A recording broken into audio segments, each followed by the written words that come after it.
Sa naganap na interview kagabi, no, kay Casper, nakakuha ako ng napakaraming views. Mas maraming views kesa sa ine-expect ko, no.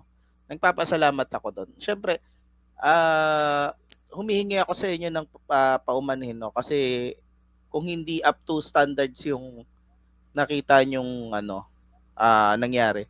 Kasi may mga nagtatanong bakit daw nagsha-shoutout pa ako habang nangyayari yung pakikipanayam. Simple lang po kasi ang channel ko wala sa advertisement ang kita, 'di ba? Ang kita ng channel ko ay galing sa mga palipad at hindi naman din 'yon malaki, mga sabihin natin mga 2,000 ganon something, no?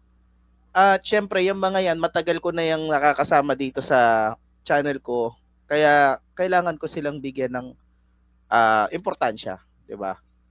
Now, syempre sabihin na natin na baka sabihin nyo puro pera-pera lang ako. Well, syempre fair payment for a fair labor, 'di ba? Ganun 'yun, 'di ba? Pagka meron kang ginawa, syempre you expect something, some benefit from it. Although syempre hindi naman 'yun talaga yung primary reason, no. Makikita nyo ako sa pasukan, hindi na naman ako active for so many months, no? Kaya ganun. Tsaka yung nagkaroon tayo ng interview kay Casper. Ano lang yan, 2 hours notice. Kung mapapansin nyo, nag-upload pa ako ng tungkol kay Alex Pabella bandang hapon. Tapos na. Hindi na ako mag-upload nun. By 7 o'clock, di ba? Nag-confirm yung si Sir Easy Jersey na magtutuloy kami ng interview. So, there's so little time to prepare. Hindi naman ako makakapagdikta ng oras. So, nagpapasalamat pa rin ako sa mga nanood, no.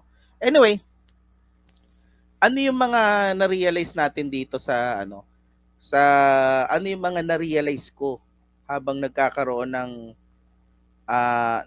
tayo ng interview. Unang-una, syempre, there's room for improvement on my part, of course. Tapos, syempre, bukod pa doon, na-confirm natin yung mga matagal na nating iniisip.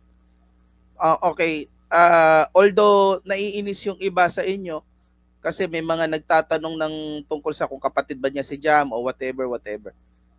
Remember na lahat ng nakasama nito ni FLM, tinatanong din naman talaga 'yan. No? Kasi mas na-confirm na natin 'yan matagal na, of course. Pero doon dito, ang tinitignan natin talaga dito kasi yung pagkatao nito ni Casper, yun yung purpose. 'Di ba? Yun yung purpose. So may mga tanong diyan yung bakit siya namamakyo. Simple lang kasi gusto nga natin kilalanin yung tao. 'Di ba? So katulad ng sinabi ko sa inyo doon sa live stream, I think si Casper ay mahiyain. Mahiyain siya. Hindi ko dinidiscount yung fact na may allegation siya na pumatay siya ng magtataho. 'Di ba? O may sinaksak daw siya na magtataho. That is not something for me to kasi it's for the court to decide kung totoo ba yung sa kanya. At ang rinig ko marami daw witness against him. So tignan natin yan closely kung ano mangyari, no. Having said what I said, pakinggan natin, no, kung yung mga ibang katanungan na talaga namang nakapukaw ng attention ko dito sa yung mga sagot niya, no. Okay. Ayun, no? May tatanong si Bungo, no, pakinggan natin kung ano yung sagot niya. Ito, sabi ni Sir Bungo, totoo daw ba na may kulang pa sa'yo na sahod? Ako naman po, totoo naman po yun na may kulang pa si boss ng sahod sa amin, hindi lang naman ako kahit kaya ba. Yan, pansin nyo, actually, I think hindi lang ako yung nakakapansin, no? Nagre-relay pa rin siya sa euphemism pagdating kay FLM. Ibig sabihin yung ayaw niyang kung kunyari, 'di ba?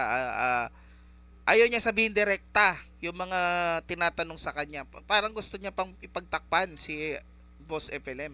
Pakinggan natin ito, no? Itong part na ito kasi mahalaga ito. Ibig ko sabihin, yung mga ano ba tinuring ka ba na tao o tinuring ka na pamilya ni FLM?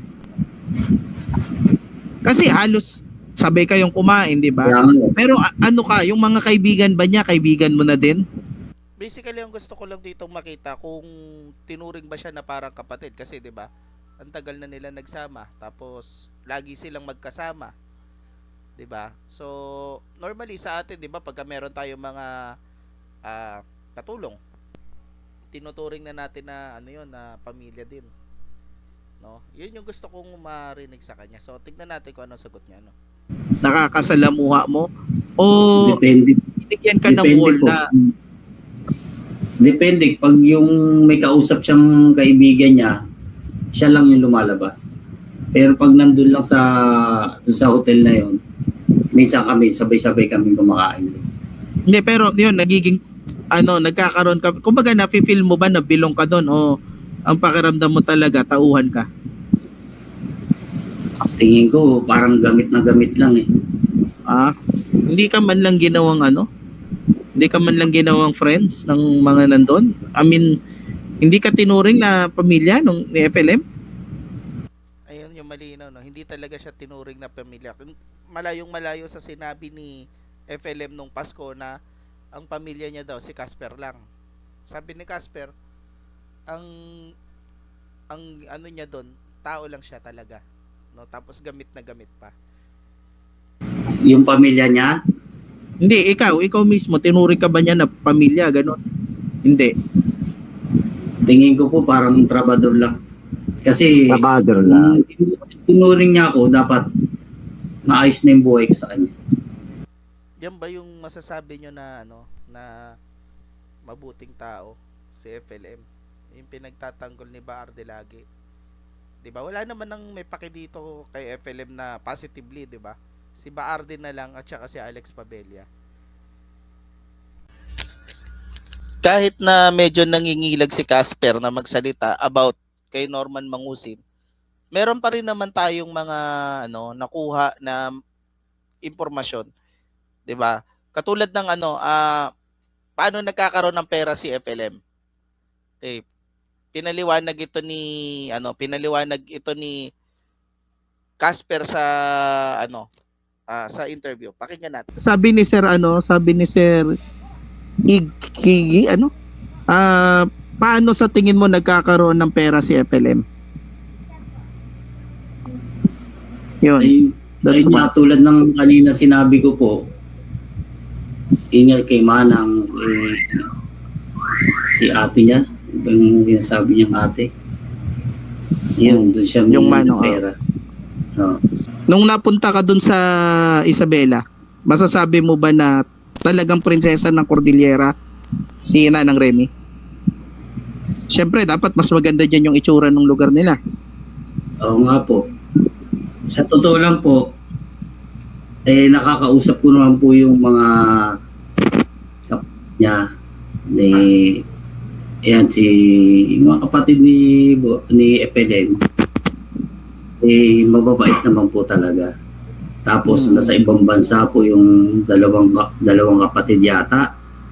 Tapos pinapapunta yata ng ibang bansa, ayaw nung yung mag-asawa. Mas gusto pa daw yata nila doon sa bukid.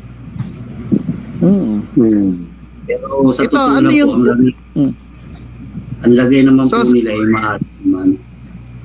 Pero sa tingin mo talagang prinsesa level? Oo po. Kasi hindi naman po nagtatrabaho. Pinapadala na ng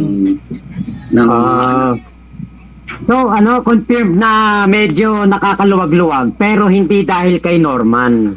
Yun Hindi lang ang dahil kay maliwanag doon. Oo. Ayan, malinaw yan. Maliwan. Tama. Dahil doon sa mga kapatid.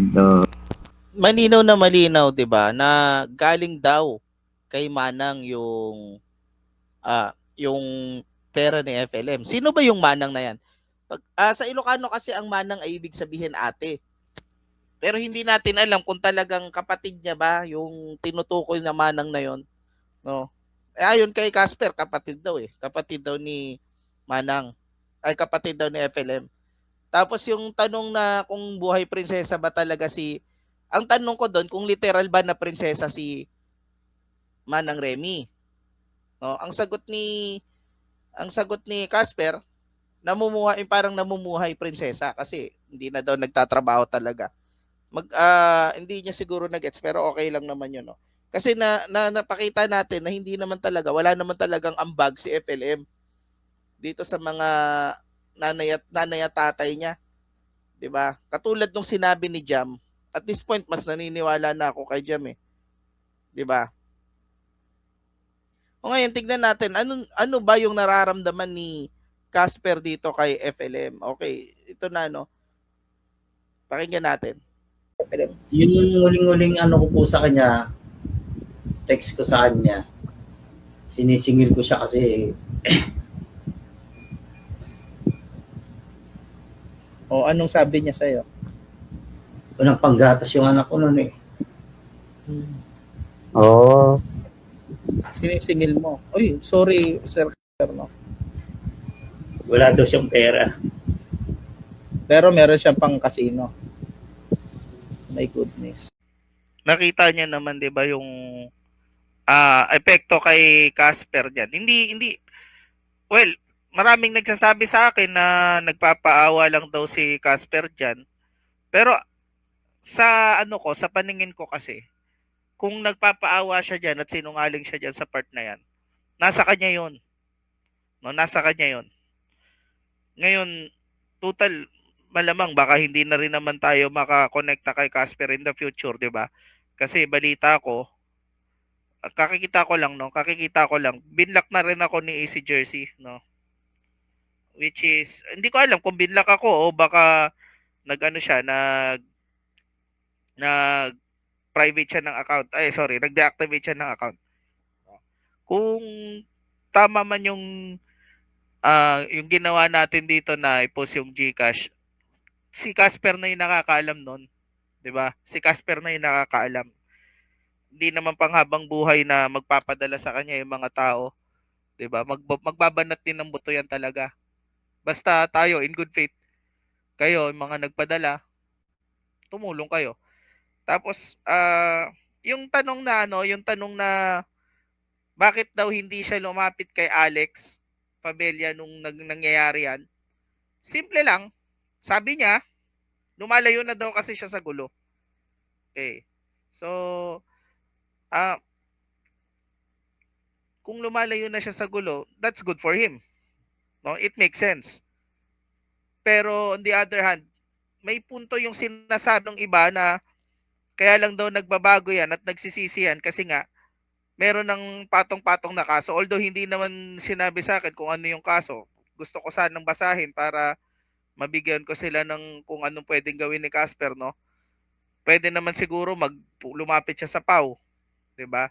Pero kung wala talagang pang-abogado 'yan, bibigyan naman siya ng gobyerno ng magiging abogado niya. So, kitang-kita natin yung epekto ni FLM sa mga taong malapit sa kanya, 'di ba?